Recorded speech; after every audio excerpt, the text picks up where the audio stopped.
So you want to buy an affordable sports car in 2025, but don't want to lose a fortune to depreciation? No worries, I'll guide you through the cars you should steer clear of if you care about resale values and those that should definitely be on your shortlist. Strong values are often associated with expensive Ferraris or Porsches, but you don't need to spend hundreds and thousands of dollars to get yourself into a low depreciating sports car. But what is affordable? In this video I will interpret it as cars that are cheaper than the ones that usually feature on my channel. The border will be at a median price of approximately 80,000 euros.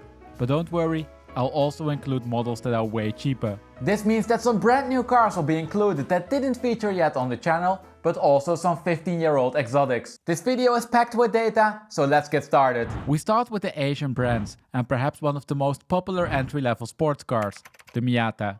The oldest generations, the NA, NB and NCs, are all priced pretty close to each other. Prices hover between approximately $10,000 and $15,000. Looking at the price trends though, we can see something remarkable. We can see that the oldest cars, so the ones from the NA generation, have been creeping up in price and are now more expensive than the ones from the NB generation. The price increase during last year was 5.7%. Now you need to be a bit careful though when you're going to buy a car from this generation, as there's a lot of variance in the state of the cars. Cars from the NB generation lost 2%, and for the NC generation this is 7.8%. The latter number is a bit higher than I initially expected. The ND generation is clearly more expensive than the other three. You need to bring around $35,000 for an average used example. Depreciation though is on average quite manageable. Last year they lost 5%. Now if you're shopping for the latest generation Miata, you could also consider the Toyota GR86. Prices fell quickly in 2023, but the curve started to flatten in 2024, resulting in a loss of 8.3% during last year. The flattening is of course driven by the oldest cars, so the ones from 2022. Additionally, you need to know that these cars tend to sell quickly. Last year, only between 6 and 17% of the market supply wasn't sold within 3 months. Now if your budget stretches to $40,000 instead of $30,000, you can also consider a 2-liter Supra. Prices held up surprisingly well, as the average drop was only 5.4% or $2,300. The 3 liters dropped slightly more, at 7% or $3,800, but I wouldn't read too much into these differences. Now if we pull the budget up to the maximum of this video, $80,000, you can see that you could also get an LC500. It's not really a sports car of course, but let's include it. For $73,000, you can get a car from the oldest 3 model years with roughly 20,000 miles or more. We can see that values fell sharply in 2023, but have been extremely stable during 2024.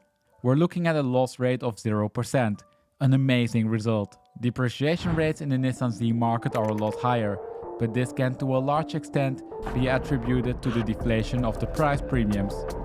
Over here we have the market for the base model, so excluding the Nismos, and this shows that the average used prices were above average new prices till January 24. The deflation of the price premium happened quickly, causing a rapid drop in prices. Since then, the trend flattened a bit. The yearly depreciation rate is still exceptionally high due to the 3 months of 2024 and sits at 22%. Going forward, a rate of 15 to 16% seems more likely. Now a car that would have fitted perfectly in this video is the Honda S2000. Unfortunately, I don't have enough data yet to show you reliable trends, but this car will feature on the channel in the future. The same applies to the Nissan GT-R. So far though, it seems that the depreciation rate in the S2000 market is non-existent. Now before we continue, let's have an administrative intermezzo. All of the depreciation rates that you're seeing are averages. They therefore might not apply to your specific situation. There are also before inflation adjustment, but if necessary, adjusted for changes in the market composition like swings in model years or mileage. Finally, it's important to mention that all of this applies to the US market and that it only includes the models for which I have data available. And with that, it's time to have a look at the German stuff. There's a lot of it. We start with BMW. Many of you have asked for the trends on some M cars. Prices for the F87 M2, base and comps, are far below $80,000. Unfortunately, I'm missing a data point, but this will do for now. We can see that prices have been trending down for a while, but definitely aren't plummeting. Base models are down 7.2% compared to December 23, and for competitions this is 6.3%. A fairly decent result that works out to be between $3,000 and $3,500 per year. Moving on to its big brother, the M4, we can see that values are down from the 22 market top and are still decreasing. Competitions lost 10.3% and base models 9%. The trend for the CS seems to have flattened out completely, but market supply is low here. Taking the confidence interval into account, I would use the rate of the competition as a guidance. i8s are also still falling. Moreover, they're doing so relatively quickly. Since the 22 market top, the depreciation rate decreased slightly, but it's still relatively high. First generation cars lost 12.2% and second generation ones 11.7%. Later we'll discuss why I label these rates as high. Let's continue now with the Audi R8. Over here we have the automatic V8s. We can see that prices corrected massively after the pandemic price top, but also that depreciation rates flattened a bit since mid-2023. We're looking at a rate of 4.3% in the facelift market and 4.2% in the pre-facelift market. These changes though aren't statistically confirmed, meaning that they could be the result of chance. Unfortunately, I don't have any data on the RS models, so we'll continue with the AMG GTs. It are only base and S models that qualify for this video, and prices are still falling for both of them. Base models lost 10% during last year, and S's 5.9%. The base models are on average newer than the S's, and this explains the higher average depreciation rate, and as you can see, also the higher price. Rates for the oldest base models are the same as for the S's. And that brings us to perhaps the most popular German brand when it comes to sports cars, Porsche.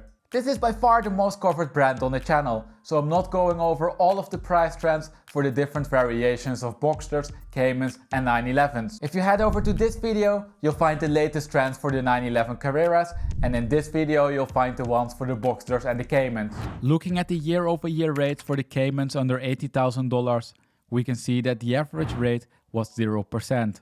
718 base models lost the most at 7.2%, and 987.2 base models increased the most. Yet the latter number comes with an elevated uncertainty due to the market size, so interpret this with caution.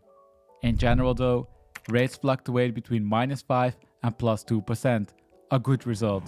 Also the Boxsters are doing well. The average rate was -1%, and just as in the Cayman market, there are a few outliers. The 981 base Boxster dropped 7.3%, a feasible result. The result for the 986.2 contains some uncertainty, and the same applies to the 9% increase in the GTS market. Now in general, the rates fluctuate between -5 and +2%, and also this is a good result. Naturally, the 911s under $80,000 are also holding up extremely well. The average rate is 0%, pushed up by the 997.2 GTS, but again, that number comes with a bit of elevated uncertainty. The worst performing model is the 996.2 base.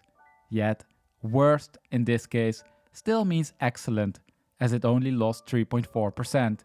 It's fair to say that the 911 is a safe choice. That was the German stuff. Moving the analysis to Italy, we can see that there's one little sports car that's often a little bit forgotten. The Alfa Romeo 4C. We can see that they had quite a good run during the pandemic, then corrected and are now slowly drifting lower. Last year they lost 3%. For the Giulia QV, I don't have so much data yet, but we can see that prices have been drifting lower at a steady pace. The average drop compared to last year was 10.2%, decreasing prices to roughly $40,000. The typical Italian stuff like Ferraris and Lamborghinis fall outside of the chosen budget of $80,000. So let's move on to England, shall we? For $80,000 you can get yourself in almost any F-Type.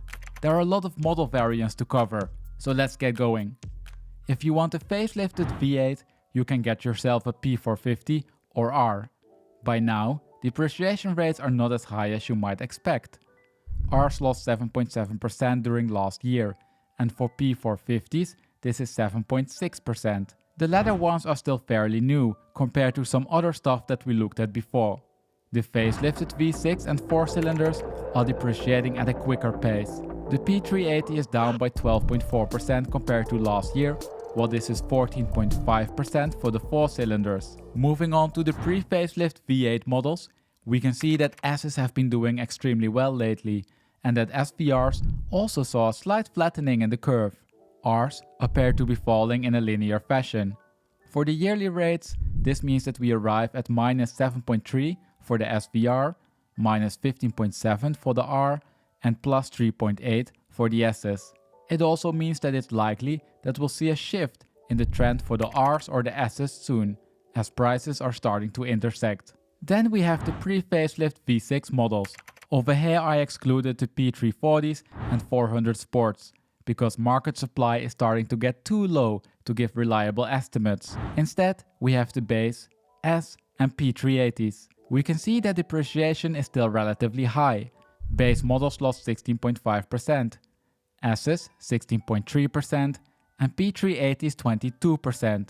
There's a slight flattening visible, but nothing significant. Finally, we have the 4 cylinders from before the facelift. They're still depreciating relatively quickly.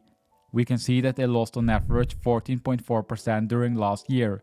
Similar to the V6s, there's a small flattening visible, but nothing significant. Now instead of an F-Type, you could of course also go for a V8 Vantage. We can see that the 4.3 liter ones are down by 2% only, and that this is 6.2% for the 4.7 liter ones.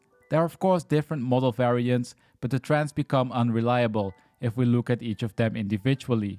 This result shows that the 4.3 and 4.7 liter prices are coming closer to each other. Therefore, I think it makes sense that we'll see a decrease in the 4.7 liter rate at some point. If the F-Types or V8 Vantages aren't sporty enough, you could also consider an Evora. The Emiras also came down in price, but are still above the $80,000 threshold. Over here we have the trends for the base, S, GT and 400 Evoras.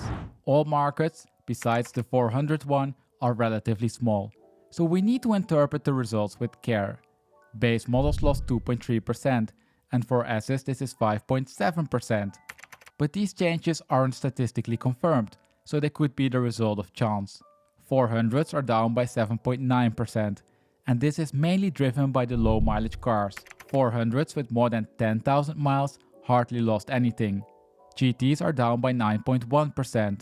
The depreciation rate accelerated a bit in this market. And that brings us to the last group of cars. Over here we find the trends for the Corvette C8 Stingray, split by the coupes and convertibles and the new and the used cars. You can see that prices have been plummeting since mid-2021 and that used prices fell below new prices in the first half of 2023. That didn't change the above average depreciation rate though. Looking at the loss between November 23 and 24, we can see that prices decreased by 11.1% in the convertible market and by 14.1% in the coupe market. In monetary terms, these rates amount to $10,000 and roughly $11,500. Moving on to the C7s, you can see that you can even get a Z06. I'm missing a bunch of data, but the recent period is complete. Yet, even with the missing data, we can see that the C7 market followed the general car market. Looking at last year, we can see that Stingrays lost 7%, Grand Sport 7.6%, and Z06s only 2.7%. Finally, we have the Mustang Bullitt and the Focus RS. We can see that prices for the Bullets dropped in 2023, but stabilized in 2024. We're looking at a drop of 1.8%. Also, the Focus RS stabilized. Last year, prices decreased by 2.4%. So we covered now a lot of trends and graphs, and we covered everything from the cheapest boxsters to almost brand new F-Types. So I think it's about time that we start to wrap up and tie some conclusions to all of this data. There's namely some good news. If we divide the median prices for all cars that we covered into 4 categories and look at the yearly depreciation rates, we can see that each category contains models that depreciate quickly and slowly. You don't need to spend a fortune to get a car with a low depreciation rate. The average depreciation rate for the cars that we covered was 4.6%. This is quite close to the market average of 5%. Given the number of cars that we covered, this makes sense. You can also see that it doesn't matter all that much which model you buy, as long as you avoid the highest depreciating models. 50% of the cars lost less than 4%. Now, provided you're a value-conscious buyer, you'll probably want to minimize depreciation at least to some extent and have a good look at those models. So which models belong to that group? In the $11,000 to $37,000 category, we can see that there's basically no way around the older Boxsters, Caymans, Miatas and 911. They all score well. Note though that there will be a difference between maintaining a Porsche and a Mazda. Technically, the Focus RS is of course not a sports car, but also that one scored well. Finally, we can see that the F-Type is perhaps not the smartest choice if you care about residuals. Now if you want an F-Type, it might be better to save a little bit more and go for a V8S. That model we can see at the top of the $37,000 to $49,000 category. Also here, we find that Porsches are scoring well, and the Mustang Bullets, and to a lesser extent the Supra and Vantages, are doing well. In the $49,000 to $69,000 category, we can see that the depreciation rates are relatively high. There are only a few models that stay under the 4%. Of course, the older 911 score well, but also the 4.3 liter Vantages, base Evoras and 4Cs are having a relatively low depreciation rate. Finally, we have the car still, well, not exactly $80,000, but $88,000.